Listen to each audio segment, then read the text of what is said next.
picture on Sunday afternoon announcing he was back in the United States. That partially because of an upcoming promotional tour for Jordan Brand that will take him to New York, Chicago, and finally here in Los Angeles on August 3rd, which is a significant date. Put an asterisk there because we'll come back to that. But first, I want you to check out the cover of Men's Health that just dropped this morning. The Don, looking svelte. He heard the doubters, and he's been putting in work, putting the rest of the league on notice. He looks a little tan, too. He's been out in the sun. We love to see it. Look at who we have here. Hall of Famer Mark Spears, our NBA reporter covering all things Lakers, David Beneman, and I am Christine Williamson filling in for Malika Andrews. The cover, Luka Doncic. He looks good. He looks amazing. Super amazing. Yeah. I think when we think about this 10 years from now, there's things that happen in life, and I think you guys can attest to this, where you say, it all worked out. Yeah. It all worked out. And while it did, and Dave knows, cost him some money. That's right. I think 10 years from now, Luka's going to say it did work out for the better. I mean, when you look at this transformation, a Mavs fan, maybe Nico is like, well, why didn't he do that with us? Right. Well, all of a sudden, he's looking like this. So I think this trade ended up with the teasing, the hate, the social media stuff, and inspired him. Yeah. And it ended up pushing him to get in this amazing weight that I think is not only going to make him an MVP candidate next season, it's going to make him have longevity in his career, keep him around longer. Like, look how significantly different that looks. And, you know, that's kind of the elephant in the room is like, you got to be accountable for what you were, but also love where you are. So I think this, again, there's some vitriol that won't leave from Dallas, but I think 10 years from now, they're probably like, you know what, thank you for doing that. Yeah. Thank you for making me a better me. Yeah, I think Luka says that. I think Mavs fans still have a lot of questions. Well, they got Cooper, so it all worked out for them. Yeah, maybe. And except TBD. for the rest of the league should be mad, not them. That's true. Okay, so Dave, I mentioned that August date. Is with the Lakers this season, is the expectation for Luka to sign the extension? Yes, certainly. I mean, the Lakers, I'm told, are excited about the opportunity that sits in front of them, that they can put ink to paper to have Luka Doncic, this skinny Luka Doncic, become the new face of the franchise moving forward, whether that be for 3 years and he can become a free agent after 10 years of service in the league and, you know, really get a big contract at that point. It'd be $300+ million and be making close to $1 million per game. Or the Lakers will be able to offer him, coming this Saturday, August 2nd, in the neighborhood of 4 years, $229 million. And that could just be too big of a number to pass up rather than trying to recoup more money down the line. It's a major opportunity. And listen, this is the first time in Luka's career he has gone to Europe in the offseason, then come back to the States. Yeah. But to me, is a very significant decision by him, not just to promote Jordan Brand, of course. Got something to sign. But to end the trip in Los Angeles, where we're all expecting him to make a major commitment. Yeah, it could be the exclamation point on the end of his trip. What kind of year do you expect out of Luka this season, Mark? Destroyer, angry, MVP candidate. You know, there was this 42-inch vertical thing. I don't know about all that, you know, but I think he's going to be more bouncy, taking the ball to the hole. We've seen angry Luka, but angry Luka in this kind of shape, like how dangerous a superhero can that be? Yeah. And think about it, the way he has transformed his body. It was the discipline, right? Cutting out gluten, low sugar, intermittent fasting. Low-cal dancing.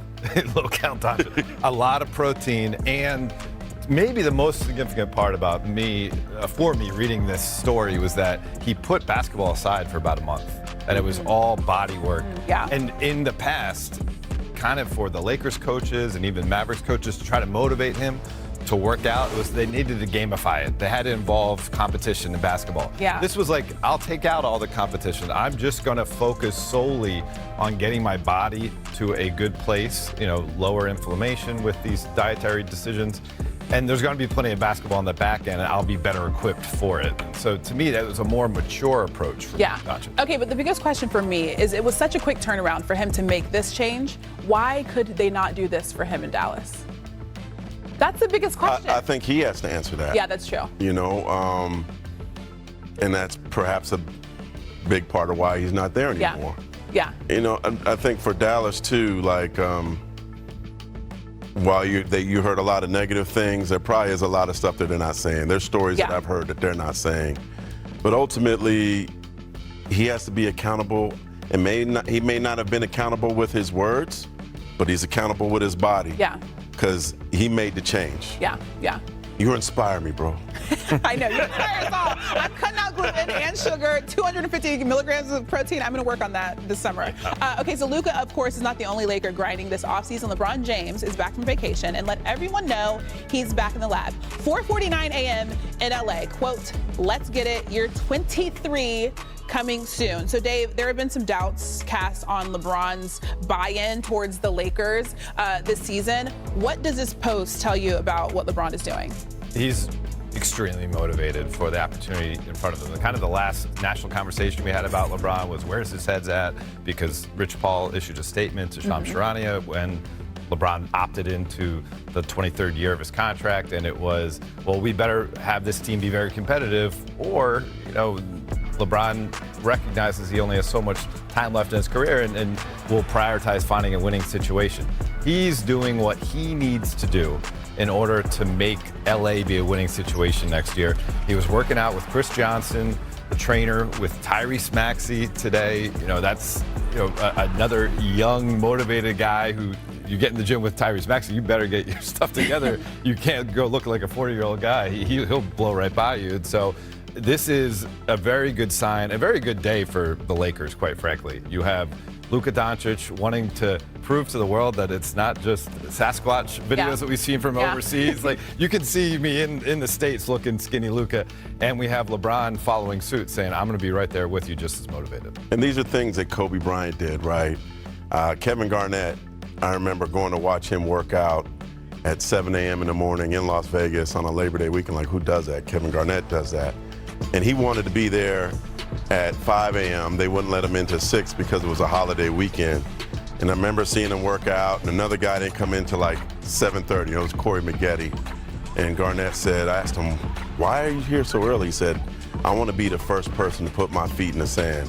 And LeBron is doing that. And perhaps, which, hey, might have been part of the timing, I'm sure he saw those Luka pictures before we did, He's like, right? I'm Like, up okay, if he's coming in shape and ready like that, not that he wasn't doing it anyway. He's been doing it, but I mean, 420 tells me you're excited. I have no question that this man is not going to work out. He's got the $1 million plan around him every year.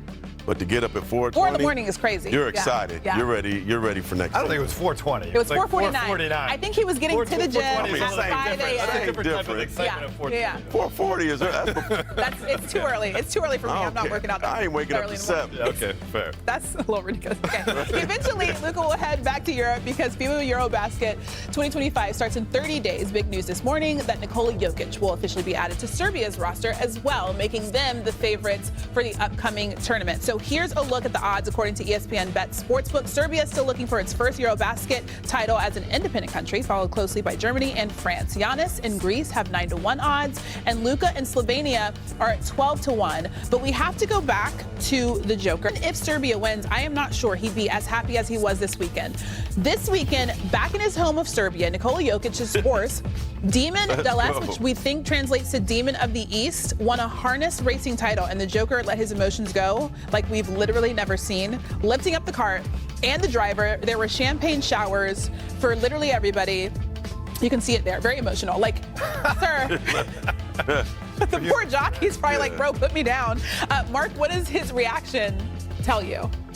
Man, it looked like he's at City Park. I mean, this ain't the Breeders' Cup, right? This is, I've been there. It's not Look that. Look at him when he won the finals. Like, I mean, but look, when he won the finals, it was in 5 games. So perhaps that was a reason why he wasn't as emotional. Although I did hear that he was like, what, I got to stay for a parade. I'm ready to get back to my horses.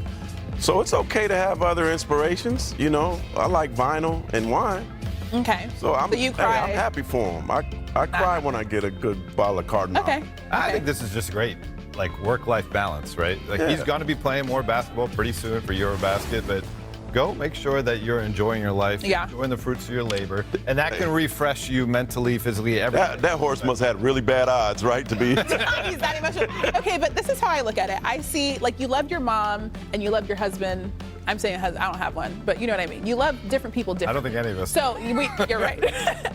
So when you think about it, it's like if your kid were to win something versus you yourself. So that's how I see Joker's reaction. I like that. Isn't that a good? That's a good comparison. analogy. Yeah. Okay, we'll take that. We had a packed weekend in the W. It's time. She's nice though. She is. A round of this or that. I'm going to give you guys two options. Pick A or B. Very simple. Starting with the first one. Who doesn't love watching NBA players take on campers? Donovan Mitchell and Trae Young going at it with their campers on camp or at camp. Mark, which guy do you think would be harder to guard and pick up? I want to guard Spider. He might dunk on me or something like that. At least with Trey, he's going to shoot threes, and I'm tall, so maybe I could alter the shot. Maybe. I'm talking about a camper. He's little size, though, if you're a camper. Oh, yeah, that's what I said. Yeah, okay, I'm going to stick with what I said. Okay, you agree. I don't want to guard either one. I don't even want to guard Coco Jones. Yeah, and this is no shade, but I feel like Trey is like the same size as some of the campers, so they could Just probably said, take who him. would you rather guard? I'm just. Oh, but it's like as a camper. Okay, that makes sense. Yeah. I was thinking of it from a camp's perspective. Okay. All right, we have to give congrats to Jarrett Allen. He got married this weekend. His former teammate Isaac Okoro posted this on social media. There was a choreographed High School Musical routine. Who has the better moves? Do you think it was Jarrett Allen or Dean Wade? I gotta give credit to Jared Allen here because all eyes But are look on at Dean. But I mean, Dean is like the supporting cast here. Jared has to be the star and the starring man next to his beautiful bride. So all the pressure's on him to make sure he does it right for her. Dean Wade, it's just all Nobody cares. great. He looked like he's just back he's there. like trying to He's go back as there. it Dean along. Wade, credit for being a good teammate, but Yeah. it's all on Jared. But he does look like he could be in High School Musical. A couple of MVPs hanging out. SGA holding his basketball camp in Toronto, and guess who was there? You already see him. AI. Allen Iverson, obviously. Shea, the reigning MVP, and AI won the award in 2001. But how similar are the two? Here's a comparison of Allen Iverson and SGA's MVP seasons. Both led the league in points per game and free throws made per game. Huge difference in field goal percentage, though, and SGA also won Finals MVP, while the Sixers lost to the Lakers in 5. Mark, who had the best MVP season, SGA or Iverson? Man, Allen's gonna get mad at me. I'm gonna say Shea because he won a title. Although this performance, I was there that night, was one of the most incredible performances in finals history. And shout out to SGA's dad. Like, who gets Allen to come out anywhere? He must have got him a PJ. And Allen was actually asked about practice by one of the campers, and he said you need practice to be successful in life and everything you do. So. He's starting to give him the OG answers now. Yeah, pretty One good of the advice best there. dunks of Allen's career was that follow-up dunk on a foul line tip in Toronto. Great to see him back in Toronto. He is a legend wherever he goes. Yeah. Also, they both rocked cornrows. I don't know if that's a coincidence there, too. Maybe. Well, because Shea, I think that was his guy, too. Yeah. He was inspired by him. And now Allen's saying that his daughter's inspired by how Shea dresses. So. Oh, see? So much inspiration. The swag going came around. full circle. Exactly. Okay, so we had some news over the weekend. Our own Shams Charania reports that Billy Donovan has signed a multi-year contract extension with the Bulls. The Knicks briefly showed some interest in Donovan this offseason, but he will be remaining in Chicago. So with the departures of Popovich, Michael Malone, Taylor Jenkins, and Tibbs, Billy Donovan is now the third longest tenured head coach in the NBA, behind Eric Spoelstra with the Heat and Steve Kerr with the Warriors. Donovan is entering his 6th season with Chicago. So the Bulls, have made the playoffs once under Donovan. They are yet to win a playoff series. This year probably won't break that streak. So Dave,